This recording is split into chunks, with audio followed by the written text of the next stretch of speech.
सभी भाइयों बहनों को आपके अपने यूट्यूब चैनल वाईसीटी बुक्स की ऑफिशियल वेबसाइट पर आप सभी का स्वागत है। प्लीज़ जो लोग हमारे चैनल को सब्सक्राइब नहीं किए हैं वो लोग हमारे चैनल को सब्सक्राइब जरूर कर लेंगे। साथ ही बगल में बेल आइकन की बटन है उसे भी प्रेस कर देंगे, जिससे कि आगे आने वाले वीडियो का नोटिफिकेशन आप तक पहुँचता रहे। बहुत ही इंपॉर्टेंट मॉक टेस्ट चल रहा है, आप लोग जरूर देंगे।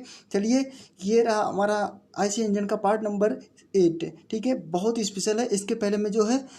इसके पहले मैं स्टीम पावर प्लांट और थर्मोडायनेमिक्स की दोनों मॉक टेस्ट कंप्लीट हो चुके हैं। जो लोग मॉक टेस्ट देना चाहते हैं वो लोग मॉक टेस्ट जरूर देंगे, और जो लोग नहीं दे रहे उनको भी कहिए कि वाईसीटी बुक्स की ऑफिशियल वेबसाइट पर मॉक टेस्ट चल रहा है, चल के दे दें। ठीक है, क्योंकि टाइम बहुत कम है। एसएससी जेईई का एग्ज़ाम डेट भी आ गया है, आपको पता ही है। ठीक है, चलिए, कल मैं आईसी इंजन के पार्ट 7 में एक क्वेश्चन कल किया था, उस क्वेश्चन का आंसर आप लोग दीजिए। बहुत ही अच्छा क्वेश्चन है। Auto ignition point of the gasoline line between the temperature range. जो ऑटो इग्निशन पॉइंट होती है ना गैसोलीन लाइन में, और किस टेम्परेचर के रेंज में होगी। ऑप्शन नंबर इसमें आप लोग आंसर दिए होंगे, आप मिला लीजिए कि किसका सही है किसका नहीं सही है। चलिए, ऑप्शन नंबर इसमें बी सही हो जाएगा, 247 टू 280 डिग्री सेंटीग्रेड। बहुत ही स्पेशल है। चलिए, ये जो है, जबकि एक बार पूछा गया था एसपीपीएससी में, वहाँ पर 500 डिग्री सेंटीग्रेड से अबव दिया था। ठीक है, लेकिन आयोग ने वहाँ क्या दिया था, लेकिन वास्तव में ये यही होता है 247 से 248 208 डिग्री, मतलब 80 डिग्री तक। ठीक है, यहाँ पर ध्यान देंगे। नागालैंड पीएससी सीटीएससी 2017 पेपर 2 में क्वेश्चन पूछा हुआ है। चलिए, अब इसके बारे में देख लीजिए थोड़ा सा। Auto ignition point of the range gasoline line between the temperature range. जो टेम्परेचर रेंज है ना गैसोलीन लाइन की, इग्निशन पॉइंट जहाँ पर होती है वहाँ पर 247 से 248 डिग्री सेंटीग्रेड इतना ही होता है। आप लोग इसे ध्यान में देंगे। चलिए, अगला क्वेश्चन देखिए, बहुत ही स्पेशल मॉक टेस्ट है इस वीडियो का। पहला question, the correct statement is. इसमें से करेक्ट स्टेटमेंट हमें देखना है कौन सा इसमें करेक्ट है कौन सा नहीं है। ऑप्शन नंबर इसमें देखिए, मैं सभी स्टेटमेंट पढ़ के बता रहा हूँ। Fire point is higher than the flash point. Fire point higher होता है फ्लैश पॉइंट से। चलिए, सभी ऑप्शन में पढ़ के बता रहा हूँ, अभी ऑप्शन आपको दिखाऊंगा। Fire point is lower than the flash point. There is no relation between fire point and the flash point. Some time fire point is higher and some time is flash point. देखिए, इसमें जो है आप लोग को क्या दिख रहा है, जो फायर पॉइंट हायर होता है फ्लैश पॉइंट से। ऑप्शन नंबर ए सही दिख रहा है, हमें स्टेटमेंट यही सही कह रहा है। और बाकी देख लीजिए, fire point is lower than of the flash point. ये फायर पॉइंट अगर लोअर हो जाएगा फ्लैश पॉइंट से तो ये बर्न करेगा, गलत हो जाएगा, बर्न ही नहीं करेगा। तो वहाँ पर स्टेटमेंट कैसे गलत सही होगा। ठीक है, ऑप्शन नंबर इसमें बी तो गलत हो जाएगा। और there is no relation between fire point.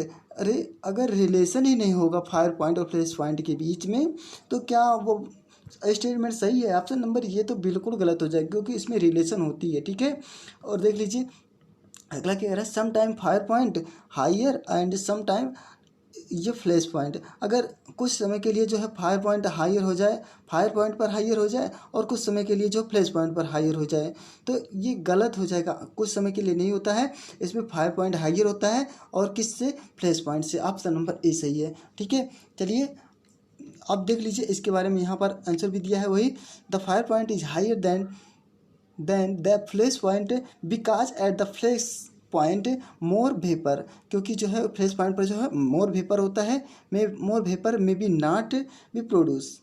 वहाँ पर जो है फ्लैश पॉइंट पर अधिक वेपर प्रोड्यूस नहीं हो सकते हैं rapidly enough to sustainable combustion, जहाँ पर कम्बशन के लिए आवश्यकता नहीं होती। ठीक है, बहुत अच्छा क्वेश्चन था। चलिए, अगला क्वेश्चन देख लीजिए, बहुत ही स्पेशल है। ठीक है, आप लोग देख रहे होंगे, आपको पता ही चल रहा होगा। दोस्तों, मैं आप लोग को ये भी बता दूं, वाईसीटी बुक्स के ऑप्शन वेबसाइट पर जो है सभी प्रकार की बुक्स भी अवेलेबल होती है, चाहे आईएएस की हो या पीसीएस की हो या एनटीपीसी ग्रुप डी को हो या टेक्निकल की हो। किसी भी प्रकार की बुक्स की ज़रूरत हो, हमारी वाईसीटी बुक्स के ऑप्शन वेबसाइट पर जाकर के वहाँ से परचेज कर सकते हैं। नहीं तो हमारे टेलीग्राम को ज्वाइन कर लीजिए, वहाँ से PDF भी प्रोवाइड होता रहता है। और कहीं से काम नहीं बन रहा है तो डिस्क्रिप्शन बॉक्स में व्हाट्सएप नंबर भी दे दिया जाता है, आप लोग वहाँ से सीधे कॉन्टेक्ट कर सकते हैं। ठीक है, चलिए, अब इस क्वेश्चन को देख लीजिए। फ्लेमेबल फ्यूल है, जो फ्लेमेबल फ्यूल होती है किसके कितने डिग्री पर होती है, किसके पास होती है? ठीक है, कब होती है? ऑप्शन नंबर इसमें आप लोग बताएंगे जल्दी से। देख लीजिए, नागालैंड PSC CTSC 2017 पेपर 2 में क्वेश्चन पूछा हुआ है, place point more than 37.8 degree centigrade. हाँ, ऑप्शन नंबर ए तो मुझे सही लग रहा है। अगर इसमें और भी ऑप्शन देख लीजिए, ऑप्शन नंबर वैसे ए भी सही है, क्योंकि जो फ्लैश पॉइंट लेजर देन 37, अगर फ्लैश पॉइंट लेजर हो जाएगा तो गलत हो जाएगा, ठीक है। नो टेम्परेचर लिमिट, अगर टेम्परेचर लिमिट, कोई लिमिट नहीं होती टेम्परेचर की, कम भी हो सकता है यानी अधिक भी हो सकता है, गलत है, ठीक है। ऑप्शन नंबर सी गलत है, बी गलत है, दोनों गलत लिख रहा है। ओनली प्रेशर डिपेंडेंटली, अगर प्रेशर पर डिपेंड करेगा फ्लेमेबल तो फ्यूल कहाँ से वहाँ पर एब्जॉर्ब करेगा, ऑप्शन नंबर डी भी गलत है, यानी ऑप्शन नंबर ए सही हो जाएगा, flash point more than 37.8 degree centigrade. अब देखिए ये जो है, ये मानव शरीर का तापमान भी होता है ना इतना, इसको हम एक प्रकार से कह सकते हैं 100 डिग्री केल्विन, ठीक है। केल्विन में इसे अगर मेजर करेंगे तो 100 डिग्री केल्विन हो जाएगा, ठीक है, एक प्रकार से। चलिए अच्छा, इसका ऑप्शन देख लीजिए, आप लोग ज़्यादा नहीं बात करना है, ठीक है। Flammable fuels have flash point below 37.8 degree centigrade. जो फ्लेमेबल फ्यूल होती है उसके पास जो फ्लैश पॉइंट होती है ना, वो 37.8 डिग्री से लो होती है, या हम कह सकते हैं 100 डिग्री फ़ारेनहाइट से लो होती है, ठीक है। यहाँ पर फ़ारेनहाइट होगा 100 डिग्री फ़ारेनहाइट से, ठीक है। चलिए बहुत अच्छा क्वेश्चन था। अब अगला क्वेश्चन देख लीजिए, कितना अच्छा क्वेश्चन है ये भी। The process of replacement of combustion produce with fresh air charge. जो प्रोसेस होती है रिप्लेसमेंट कम्बशन चैम्बर में, वहाँ पर product with fresh air charge, ठीक है। प्रोडक्ट को जब हम रिप्लेसमेंट करते हैं तो वहाँ पर जो है इस जो फ्रेश चार्ज जाती है वो किसके द्वारा जाती है, आप लोग को बताना है किसके द्वारा होती है। ऑप्शन नंबर इसमें डी से हो जाएगा, स्कैबिंग, ठीक है। आपको एक बार और स्कैबिंग के बारे में बताया गया था, यही काम होता है, जो उसमें खराब बेस्ट चीज़ होती है ना, उसको वहाँ से रिप्लेसमेंट करके नई चीज़ को वहाँ पर ले जाना, ठीक है, ये स्कैबिंग का काम होता है। चलिए, चाहे बर्न गैसेस हो या बेकार प्रोडक्ट हो, ठीक है। चलिए अब इसके बारे में देख लीजिए आप लोग एक बार फिर से। The process of replacement of combustion product with fresh air charge is known as scavenging. जो प्रोसेस होती है रिप्लेसमेंट कम्बशन प्रोडक्ट्स की, उसके साथ फ्रेश एयर चार्ज जहाँ पर जाता है उसे कहते हैं स्कैबिंग, ठीक है। ऑप्शन नंबर इसमें डी सही था। चलिए अब अगला क्वेश्चन देख लीजिए, बहुत अच्छे क्वेश्चन है, सभी आप लोग देख रहे होंगे। The time interval between the ignition initiation and the actual start of the combustion. हमें इसमें बताना है, जब टाइम इंटरवल होती है ना, किसके बीच, इग्निशन और इग्निशन इनिटेशन और एक्चुअल स्टार्ट इन कम्बशन, इन दोनों के बीच जो इंटरवल होती है ना, उसे क्या कहते हैं, ये हमसे पूछ रहा है, ठीक है। उसे कहते हैं इग्निशन डिले, ठीक है। ऑप्शन नंबर इसमें बी से हो जाएगा, यहाँ पर लगा देंगे। चलिए इग्निशन डिले के बारे में आप थोड़ा सा देख लेंगे। यहाँ पर the time interval between ignition initiation and actual start of combustion is known as ignition delay, ठीक है, उससे कहते हैं इग्निशन डिले। बहुत अच्छा क्वेश्चन था, आप लोग देख रहे होंगे। चलिए अब अगला क्वेश्चन देखेंगे, बहुत अच्छे से आप लोग देख समझ रहे होंगे। ये रहा अगला क्वेश्चन, ये बहुत अच्छा न्यूमेरिकल है, इस न्यूमेरिकल को हमको करेंगे इन ये 4 सिलेंडर में 4 stroke diesel engine operating eight 1200 RPM। अगर 4 स्ट्रोक डीजल इंजन है, ठीक है, वो ऑपरेट करता है कितने, 1200 RPM पर। The duration of fuel inject is 20 degree, और उसमें फ्यूल इंजेक्ट कितना होता है, 20 डिग्री पर फ्यूल इंजेक्ट हो जाता है। और the time of second during, उस समय जो है उसमें कितना समय लेता है, जब इसमें 1200 RPM पे जब ये ऑपरेट करता है ना, 4 स्ट्रोक इंजन जो होती है डीजल में, और 20 डिग्री पर इंजेक्ट करता है फ्यूल, उसमें जो है कितना समय लेता है उन दोनों के बीच में। Which fuel is injected would be, वही हमें बताना है, जो समय लेता है फ्यूल इंजेक्ट होने में कितना समय लेता है, वही हमें बताना है। चलिए ऑप्शन नंबर इसमें आप लोग लगाएंगे, पहले इसको हम लगा देते हैं, ठीक है। इसमें हमें क्या क्या गिवन डाटा दिया है, एक तो पहली बात तो ये है कि इसमें RPM दे दिया है, मतलब एन दे दिया है, कैपिटल एन दे दिया, ठीक है। यहाँ पर आपको एन इक्वल टू दिया है। चलिए यहाँ पर दिया है, एक बार ज़्यादा उसमें नहीं करना है, यहाँ पर लगाया गया है, ठीक है। Angle turn by the crank during fuel injection, वही चीज़ है, जब एंगल टर्न करता है क्रैंक फ्यूल इंजेक्ट करने के लिए, उस थीटा इक्वल टू लग रहा है, थीटा इक्वल टू हमें कितना दिया था, 20 डिग्री, ठीक है, 20 डिग्री दिया था। अब 20 डिग्री को हम लिख सकते हैं 20 × 5/180, ठीक है। अब 180 पाई इक्वल टू भी होता है, ठीक है। अब पाई इक्वल टू 180 होता है, तो 180 अपॉन 180 मतलब उसको हम इक्वल करेंगे तो 1 ही आएगा ना। मतलब इसमें लिखा है, सीधी सी बात है, ये 20 डिग्री ही लिखा है, ठीक है। मैं इसको सिर्फ सॉल्व करने के लिए क्वेश्चन को लिखा गया है इसे। चलिए अब देख लीजिए, एन इक्वल टू दिया था क्या, 1200 RPM। एन इक्वल टू मिल गया। जब हम जानते हैं we know that theta upon T equal to omega, यानी omega equal to theta upon T, ये फार्मूला होगा। बस इस पर हम इस क्वेश्चन को पुट करना है, वैल्यू सभी वैल्यू को पुट करेंगे। थीटा इक्वल टू कितना दिया था, 280 इंटू पाई अपान 180, ठीक है। 220 इंटू पाई अपान 180, ठीक है। ये हमें दिया है, ये रॉड की कितना क्रैंक रॉड जो घूमता है ना कितने एंगल पर, वही मैं दिया था। चलिए अब और क्या दिया था, ओमेगा। अब हम इसको एक तरीके से और कर सकते हैं, क्योंकि हमें इसमें टाइम निकालना है ना। टाइम को हम यहाँ रोकेंगे, यहाँ ले आएंगे और इसको यहाँ ले आएंगे, ठीक है। तो ये हो जाएगा टी इक्वल टू हो जाएगा, टी इक्वल टू हो जाएगा ओमेगा, ओमेगा अपान थीटा, ठीक है। यही होगा ना, नहीं थीटा अपान ओमेगा, क्योंकि इसको हम इस तरीके से ले जाएंगे। एक मिनट देख लीजिए, ये हमारा यहाँ आएगा, तब थीटा ये हमारा हो जाएगा थीटा अपान ये ओमेगा, ठीक है। ये होगा ना। अब इस पर हम वैल्यू को पुट करेंगे, ठीक। बहुत अच्छा क्वेश्चन है, आप लोग लगा रहे होंगे, जो लोग लगा रहे होंगे उनको बहुत अच्छे से समझ में आ रहा होगा। चलिए वैल्यू को पुट कर देते हैं। T equal to theta upon omega, ठीक है। ओमेगा इक्वल टू होता है 2 पाई एन, इसको भी देख लीजिए, एक और पॉइंट है। Omega equal to 2 pi N upon 60, ठीक है। यहाँ पर इसे भी रखेंगे हम, ठीक है। अब यहाँ पर जो हम रखेंगे 2 पाई एन अपान 60, देख लीजिए थीटा का वैल्यू पुट करें यहाँ पर, ऊपर जो दिया था वैल्यू 20 इंटू पाई अपान 180, और यहाँ पर ओमेगा का वैल्यू पुट करें 2 पाई एन अपान 60, ये हम पुट कर दिए वैल्यू। तो वो इसको जो हम वैल्यू को सॉल्व करेंगे तो 1/360 सेकंड आएगा, ठीक है। बहुत अच्छा क्वेश्चन था, जहाँ पर जो है टी इस time and second during fuel inject, जिस समय जो है फ्यूल इंजेक्ट करेगा वो टाइम यहाँ पर दिया है। बहुत अच्छा क्वेश्चन था, बहुत ही सरल भी था, आप लोग देख रहे होंगे, ठीक है। चलिए अगला क्वेश्चन है, flammable speed in SI engine increase. जो फ्लेमेबल स्पीड होती है ना एसआई इंजन में, इंक्रीज हो जाती है, किसके साथ इंक्रीज हो जाती है, आपको यही बताना है, ठीक है। ऑप्शन नंबर इसमें कौन सा सही हो जाएगा, चलिए लगाइए जल्दी से। CGPSC AE 2014 पेपर 2 में क्वेश्चन पूछा हुआ है, बहुत अच्छा क्वेश्चन है, ठीक है। चलिए ऑप्शन देख लीजिए, ऑप्शन नंबर इसमें ए सही हो जाएगा, ठीक है। कैसे होता है, जो फ्लेमर स्पीड एसआई इंजन में इंक्रीज हो जाती है, कहाँ पर होती है, अभी उसको भी बताएंगे। पहले इसको देख लीजिए, with increase in compression ratio, compression ratio के साथ इंक्रीज हो जाती है, ठीक है। और किसके साथ इंक्रीज हो जाती है, जो टर्बुलेंट होता है ना, वहाँ पर किस तरीके से होती है, टर्बुलेंस में भी हो जाता है। देख लीजिए यहाँ पर सभी में देख लीजिए, एक तो कंप्रेशन रेशियो उसमें दिया था, टर्बुलेंस इंजन स्पीड ये हमें नहीं दिया था, ठीक है। कंप्रेशन रेशियो दिया था, ये ले वहाँ पर ए सही था। अब टर्बुलेंस होता ना तो ये भी सही हो जाता, अगर इंजन आउटपुट होता ना तो ये भी सही हो जाता। यहाँ पर फ्लेमेबल की स्पीड, इंजन स्पीड जो है इंक्रीज हो जाती है, ठीक है।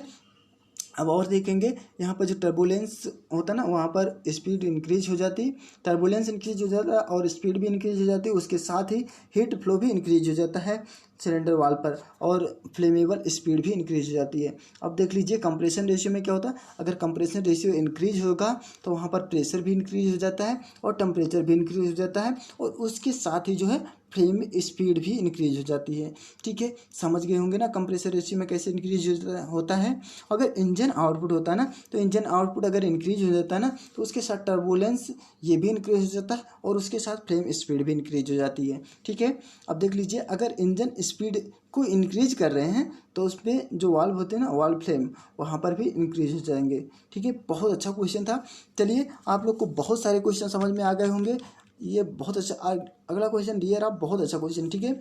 Modern CRDI engine use injection pressure of the order of, हमें इसमें बताना है जो मॉडर्न होता है ना, ये हमारा CRDI ये इंजन किस जितना प्रेशर यूज होता है ना, किस ऑर्डर में होता है, वही हमें इसमें बताना है।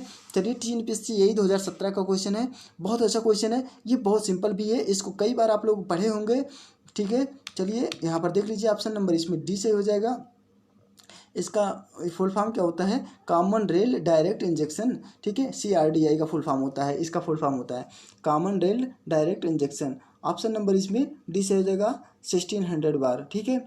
अब देख लीजिए इसके बारे में, पहले देख लीजिए थोड़ा सा तब आगे बढ़ेंगे।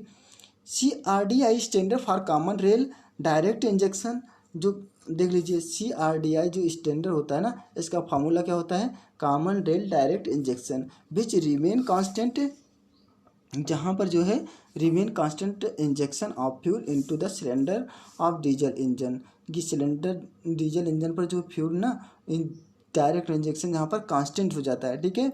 और through a single common line, ये सिंगल कॉमन लाइन के द्वारा यहाँ पर सब चीज़ होती है। Rail which is connected to fuel injection, ये सिंगल कॉमन लाइन के द्वारा जो है ये कनेक्ट होती है फ्यूल इंजेक्शन के द्वारा, ठीक है। बहुत अच्छा क्वेश्चन था। चलिए अब अगला क्वेश्चन देख लीजिए, बहुत ही अच्छे हैं सब, ठीक है।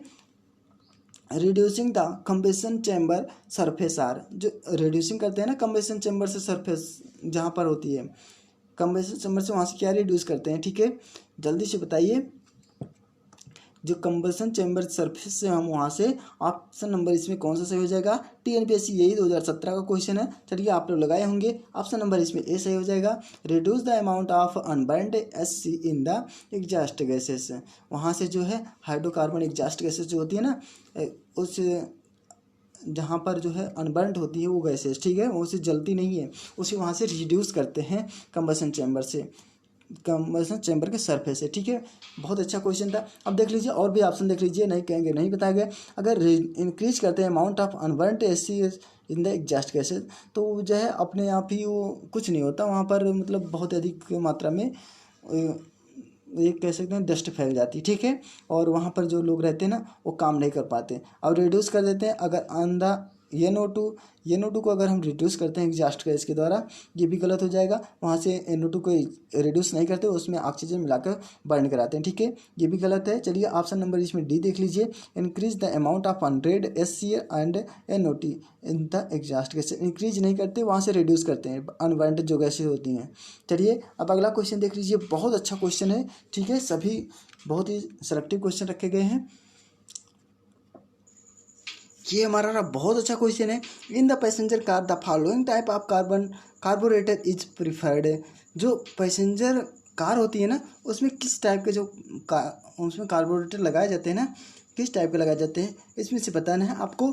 जल्दी से बताइए, ये बहुत अच्छा क्वेश्चन है, इसको बहुत लोग सब लोग यूज कर रहे होंगे, बहुत सारे लोग, ठीक है, जिनके पास कार होगी। ऑप्शन नंबर इसमें कौन सा सही हो जाएगा? चलिए देख लीजिए, ऑप्शन नंबर इसमें TNPSC AE 2017 का क्वेश्चन है, ठीक है। ऑप्शन नंबर इसमें सी से हो जाएगा। डाउनवर्ड ड्राफ्ट टाइप का उसमें कार्बोरेटर यूज करते हैं जो पैसेंजर कार होती हैं, ठीक है। बहुत अच्छा क्वेश्चन है, ठीक है।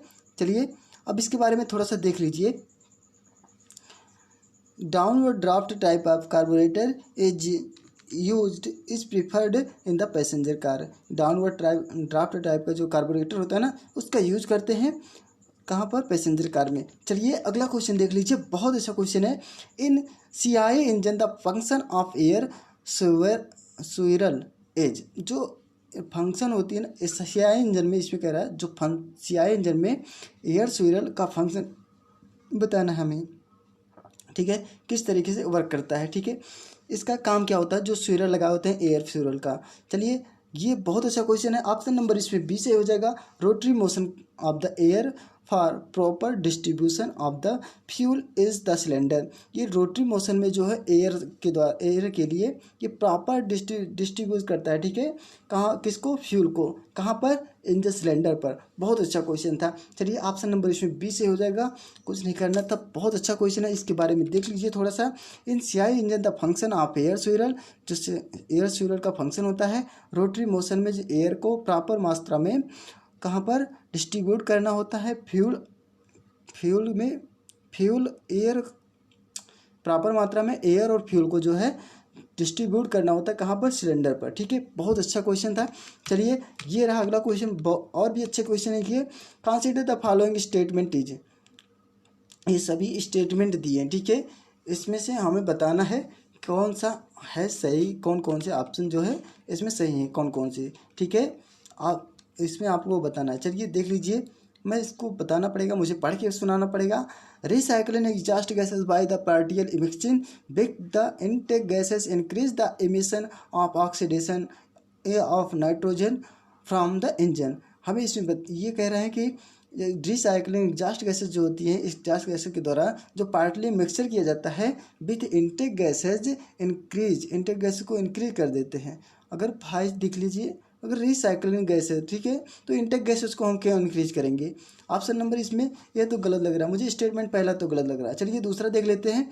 The effect of increase the altitude of operation. हाँ, इफेक्ट ऑफ अल्टीट्यूड पर, जो अल्टीट्यूड ऑपरेशन जो होती है ना, उस पर इफेक्ट करता है। Carburettor enrich the inter port throat operation. हाँ, ये तो बात बिल्कुल सही है। कार्बोरेटर जहाँ पर अधिक मात्रा में फ्यूल इंटर करता है, जहाँ पोर्ट थ्रोट ऑपरेशन होती है, ठीक है, वहाँ पर इफेक्ट हो जाता है अगर इसको हम इंक्रीज कर देते हैं अल्टीट्यूड को। बहुत अच्छा क्वेश्चन। चलिए ये ऑप्शन नंबर इसमें बी दूसरा तो सही लग रहा है, दूसरा स्टेटमेंट। और तीसरा स्टेटमेंट क्या कह रहा है, when the carburettor throttle is suddenly opened. अगर कार्बोरेटर थ्रोटल को सडनली ओपन कर दिया जाए तो the air fuel mixture may be lean out of temporarily resulting small. देखिए ये ऑप्शन नंबर इसमें जब देख लीजिए, अगर कार्बोरेटर को हम सडनली ओपन करेंगे तो एयर फ्यूल मिक्सचर का जो है लीन हो सकता है, मतलब कमज़ोर हो सकता है। आउट ऑफ टेम्परेरली मतलब बहुत ओवर हो जाएगा, जहाँ पर उसका रिजल्ट क्या हो जाएगा, इंजन स्टिल हो जाएगा, डैमेज हो सकता है, ठीक है, ख़राब भी हो सकता है। वहाँ पर इंजन के और भी जगह पर पार्टली पहुँच जाएंगे, स्टिल हो जाएगा। यानी ऑप्शन नंबर इसमें सही बात है, दूसरा भी सही लग रहा है मुझे। चलिए और भी अब देख लीजिए। Use of multi venturi system. यहाँ पर जो है मल्टी वेंचुरी सिस्टम यूज़ करते हैं। इसमें एक बार फिर से देख लीजिए। Use a multi venturi system make in possible to obtain a high velocity air stream. High जो मल्टी वेंचुरी सिस्टम होती है ना, ये हाई वेलोसिटी ऑब्टेन कर देती है एयर सिस्टम के लिए, एयर स्ट्रीम को, जब fuel introduce at the main venturi throat. जब फ्यूल इंट्रोड्यूस करता है मेन वेंचुरी थ्रोट्स में। आज तो गलत लग रहा है, ठीक है। आप चलिए देख लेते हैं एक बार फिर इसको, इसका क्या ऑप्शन सही है। मुझे तो गलत लग रहा है, ऑप्शन नंबर दूसरा और तीसरा मुझे सही लग रहा है। चलिए देख लीजिए, ऑप्शन नंबर इसमें दूसरा और तीसरा सही है, ठीक है। देख लीजिए इसमें भी वही कह रहा है। अच्छा, क्यों सही है उसको भी देखेंगे। Exhaust gases recirculation. Exhaust gases recirculation is an effective जो पार्टिमेंट होती है ना, प्री ट्रीटमेंट होती है, उसी प्री ट्रीटमेंट कह सकते हैं हम टेक्निक यूज। एग्जॉस्ट गैसेस को हम जब रिसर्कुलेशन करते हैं, या हम कह सकते हैं उसके इफेक्टिव जो होता है ना प्री टेक्निक्स पर, दोबारा टेक्निक के लिए, which is being used to widely to reduce and control the oxides of nitrogen emission from the diesel engine. Exhaust gases recycling is done by the ducting some of exhaust small flow back into the intake system, usually of immediately after the throat. Hence statement first is wrong. इसीलिए जो है पहला statement गलत है। अब दूसरा statement क्यों सही है, अब देख लीजिए। दूसरा स्टेटमेंट इसलिए सही है, एन अल्टीट्यूड कंपनसेटिव सिस्टम। अगर हम इंट्रोड्यूस अल्टीट्यूड जो कंपनसेटिव सिस्टम पर करते हैं, which can very the operation characteristic of the chamber of the carburettor for operating desirable enriched air fuel mixture in accordance with the change altitude। ये हमारा बहुत अच्छा क्वेश्चन है, ठीक है। एक अगर हम अल्टीट्यूड कंप्रेशन को सिस्टम में जहाँ पर वेरी करते हैं, ले जाते हैं ऑपरेटिंग कैरेक्टर्स जहाँ पर होते हैं कार्बोरेटर के लिए, और जहाँ वहाँ पर हमें क्या प्राप्त होता है, desirable enrichment air fuel ratio, बहुत ही कम मात्रा में एयर फ्यूल रेशियो वहाँ से प्राप्त होता है, और उसके साथ ही जो चेंज हो जाता है क्या, उसका अल्टीट्यूड, ठीक है। बहुत अच्छा क्वेश्चन था, इसीलिए ऑप्शन नंबर इसमें बी सही होगा। चलिए तीसरा देख लीजिए, ऑप्शन क्यों सही है। इन कन्वेंशनल कार्बोरेटर, जो कन्वेंशनल कार्बोरेटर में the air fuel ratio is increased for obtain increase engine power when, जैसे एयर फ्यूल रेशियो का जो इंक्रीज मतलब अधिक मात्रा में ले जाते हैं, वहाँ पर इंक्रीज करते हैं इंजन पावर को। The when the throttle valve of the carburettor is open, तुरंत जो है थ्रोटल वाल्व कार्बोरेटर का ओपन हो जाता है। ये भी स्टेटमेंट सही था, ठीक है। चलिए, और चौथा स्टेटमेंट क्यों गलती था उसको देख लेंगे। Multi venturi system having 3 venturis, multi venturi system के पास जो होता है 3 वेंचुरीज होते हैं। इफ़ फ्यूल इज इंजेक्टेड, अगर फ्यूल को हम इंजेक्ट कराते हैं in the third venturi air flow rate, third venturi air flow rate में विल बी इंक्रीज, तो वहाँ पर जो है थर्ड वेंचुरी एयर फ्लो जो होता है इंक्रीज हो जाता है। If fuel injection in main venturi air flow rate will not be change, यदि हम फ्यूल इंजेक्शन को मेन वेंचुरी में एयर को फ्लो कराते हैं तब वहाँ पर जो है ये उसका वहाँ पर जो है चेंज नहीं होता है, वो जो फ्लो रेट होता है ना वो चेंज नहीं होता है। Health statement 4 is also wrong, इसीलिए जो है वो स्टेटमेंट 4 है गलत है, ठीक है। चलिए अब देख लीजिए अगला क्वेश्चन, बहुत अच्छा क्वेश्चन था, आप लोग को समझ गए होंगे क्यों गलत है क्यों सही है, ठीक है। Which of the following action bill of the reduce, इसमें थोड़ा सा दिक्कत हो रही है, ठीक है। बिल एक बार फिर से देख लीजिए, विच ऑफ फॉलोइंग एक्शन, जो इसमें से अभी ऑप्शन दिया रहेगा ना उसमें से जो एक्शन दिया रहेगा उसके हेल्प के reduce the black smoke emission of फिर डीजल इंजन, जो ब्लैक स्मोक होती है ना बहुत अधिक मात्रा में, उसमें कार्बन जहाँ पर रहती है उसको रिड्यूस किस तरीके से हम करते हैं वही हमें इसमें बताना है, ठीक है, किसके द्वारा। और इसमें ऑप्शन भी दिए हैं, चलिए देख लीजिए, ये हमें दिए हैं, ठीक है। ये हमारे पास है रन एट लो लोड, ये हमें स्टेटमेंट दिए हैं, run at low load that is D rating, ठीक है। इसमें हमें ये कह रहा अगर हम रन कराते हैं लो लोडर में, लोअर लोड पर, तो वहाँ पर डी रेटिंग होती है, ठीक है। इसके द्वारा हम रिमूव कर सकते हैं ब्लैक स्मोक पर, क्योंकि भाई अगर अधिक तेज़ी से होती है ना उसमें फ्यूल अधिक मात्रा में जाता है सिलेंडर पर, तो वो अपने आप ही अधिक से अधिक मात्रा में जब फ्यूल जाएगा तो वहाँ पर कार्बन अधिक से निकलेगा, यानी ब्लैक स्मोक निकलेगा, ठीक है। डीजल इंजन की बात किया जा रहा है। अब यहाँ पर ऑप्शन नंबर इसमें तो मुझे पहला स्टेटमेंट सही लग रहा है। अब दूसरा स्टेटमेंट देख लेते हैं। दूसरा statement having a regular maintenance of the diesel engine, जो रेगुलर होता है ना मेंटेन करता है डीजल इंजन में पार्टिकली इन इंजेक्शन सिस्टम, उसको पार्टिकुलरली मतलब लगातार उसको इंजेक्शन सिस्टम में जारी रहेगा, तो वहाँ पर भी उसके द्वारा भी हम रिड्यूस कर सकते हैं जितना स्पीड में रहता है। ऑप्शन नंबर इसमें दूसरा भी स्टेटमेंट भी सही रहेगा। चलिए तीसरा देख लेते हैं, use diesel oil of higher cetane, जो ऑक्टेन होती है ना इसमें ऑक्टेन नंबर को हायर कर देंगे डीजल इंजन में, डीजल ऑयल में जो ऑक्टेन होती है ना उसको हाई कर देंगे, तो वहाँ पर उसके द्वारा भी हम जो ब्लैक स्मोक होगी ना उसे रिड्यूस कर सकते हैं। ऑप्शन नंबर इसमें तीसरा भी लग रहा है सही, हमें स्टेटमेंट है सभी। अब देख लीजिए ऑप्शन 1 2 3 किस में है, ऑप्शन नंबर इसमें डी चाहिए, ठीक है। देख लीजिए ESE 2018 का क्वेश्चन था। चलिए इसके बारे में देख लीजिए थोड़ा सा। Smoke emission increase with increase in engine load, जैसे हम स्मोक इमिशन वहाँ पर इंक्रीज करते हैं ना, इंक्रीज हो जाती है उसके साथ engine load due to the overall enrichment fuel ratio, और उसके साथ ही फ्यूल रेशियो जैसे इंक्रीज हो जाएगी उसमें, ठीक है। वो भी ओवरलोड करेंगे भाई तो सीधी सी बात है अधिक कार्य करने के लिए अधिक पावर की आवश्यकता होगी, तो वहाँ पर अधिक जो है एनर्जी की भी आवश्यकता होती है, और फ्यूल एयर मिक्सचर भी अधिक मात्रा में जाएगा, तो वहाँ पर ब्लैक स्मोक वहाँ पर इमिट करेगा, ठीक है। और so run engine at lower load reduce the black smoke emission, अगर हम इसलिए जो है लोअर लोड लेकर चलेंगे ना तो उसमें ब्लैक स्मोक जो होगा ना वो अपने आप ही रिड्यूस हो जाएगा, ठीक है। चाहे कितना अधिक लोड रहे, अगर हम स्लो स्पीड में ले जाएंगे तो वहाँ पर ब्लैक स्मोक जो है रिड्यूस हो जाए। चलिए और दूसरा स्टेटमेंट क्या था, poor control of the fuel injection rate during acceleration, जो इसकी होती है ना गति, अगर पुअर कंट्रोल फ्यूल इंजेक्शन हो रही है वहाँ पर एक्सीलरेशन के दौरान, तो वहाँ पर इंक्रीज हो जाती है, क्या स्मोक इंक्रीज हो जाती है, देयर फॉर रेगुलर मेंटेनेंस, और इसके लिए उसको रेगुलर मेंटेनेंस की आवश्यकता होती है ऑफ द डीजल इंजन के लिए, ठीक है। पार्टिकली ऑफ द इंजेक्शन सिस्टम और पार्टिकली इंजेक्शन सिस्टम के लिए, ठीक है। बहुत अच्छा क्वेश्चन था।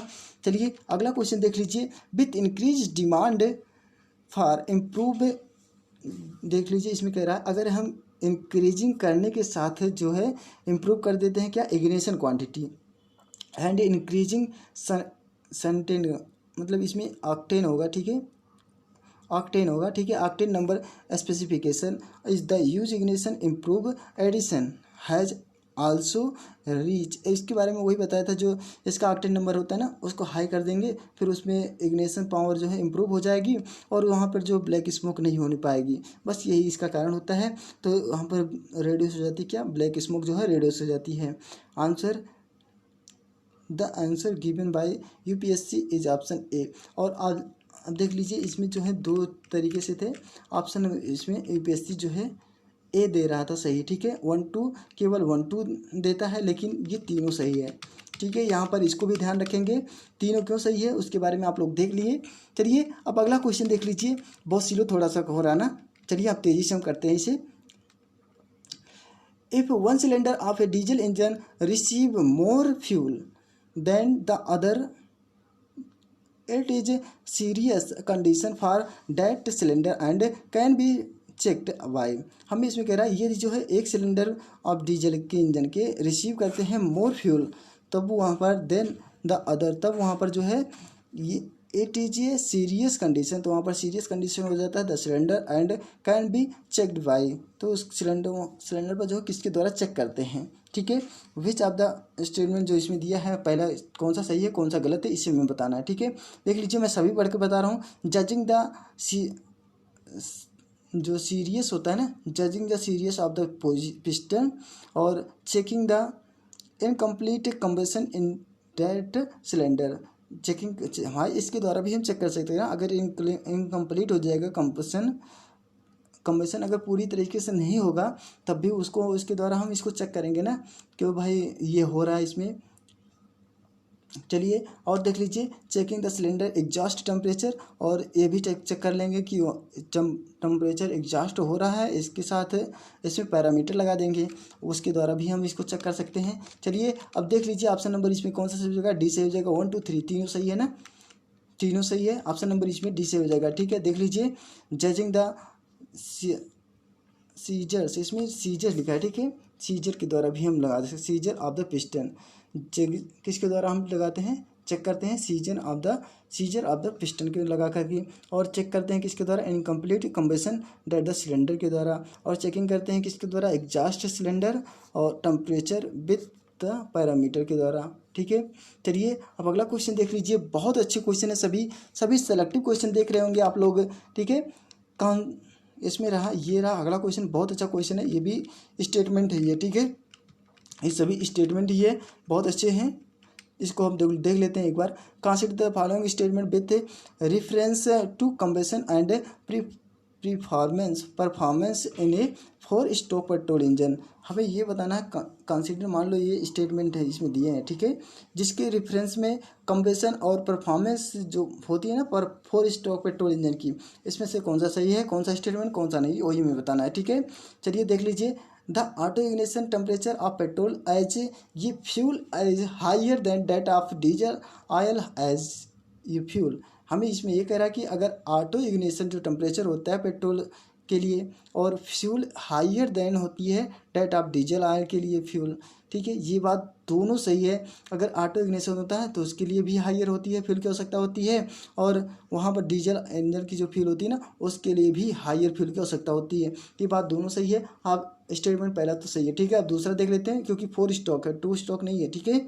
चलिए, the highest compression ratio of petrol engine is constrained by the possibility of detonation, ठीक है, हमें ये कह रहा पेट्रोल इंजन की जो कंप्रेशन रेशियो है ना हायर कर देते हैं और कांस्टेंट के द्वारा जो है पॉसिबली इसे डिटेनेशन कर देंगे चलाने के लिए, ठीक है।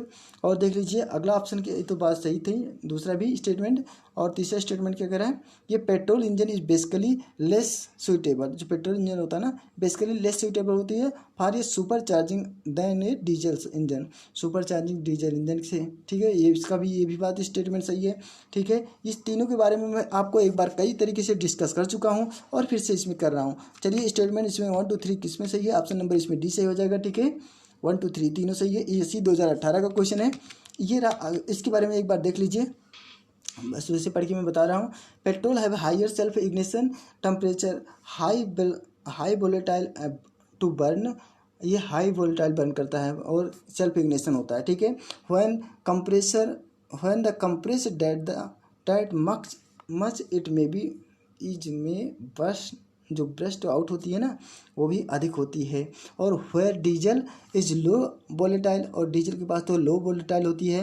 And fire up at compression, और ये फायर होती है कंप्रेशन के ऊपर डिपेंड करती है, विदाउट एनी एक्सटर्नल सोर्स, बिना किसी एक्सटर्नल सोर्स के।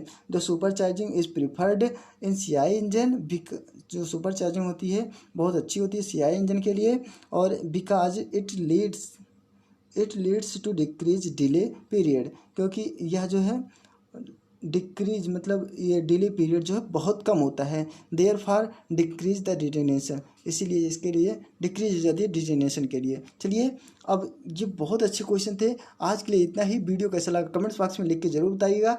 और हाँ दोस्तों, वीडियो बनाने में बहुत मेहनत लगती है, जो लोग लाइक नहीं कर रहे हैं वो लोग प्लीज़ लाइक कर दिया करें और वीडियो को शेयर भी कर दिया करें, ठीक है। और मैं आप लोग को ये भी बता दूं, YCT बुक्स के ऑफिशियल वेबसाइट पर सभी प्रकार की बुक्स भी अवेलेबल है। यदि आपको किसी भी प्रकार की बुक्स की ज़रूरत है तो हमारे YCT बुक्स के ऑफिशियल वेबसाइट पर जाके वहाँ से परचेज कर सकते हैं।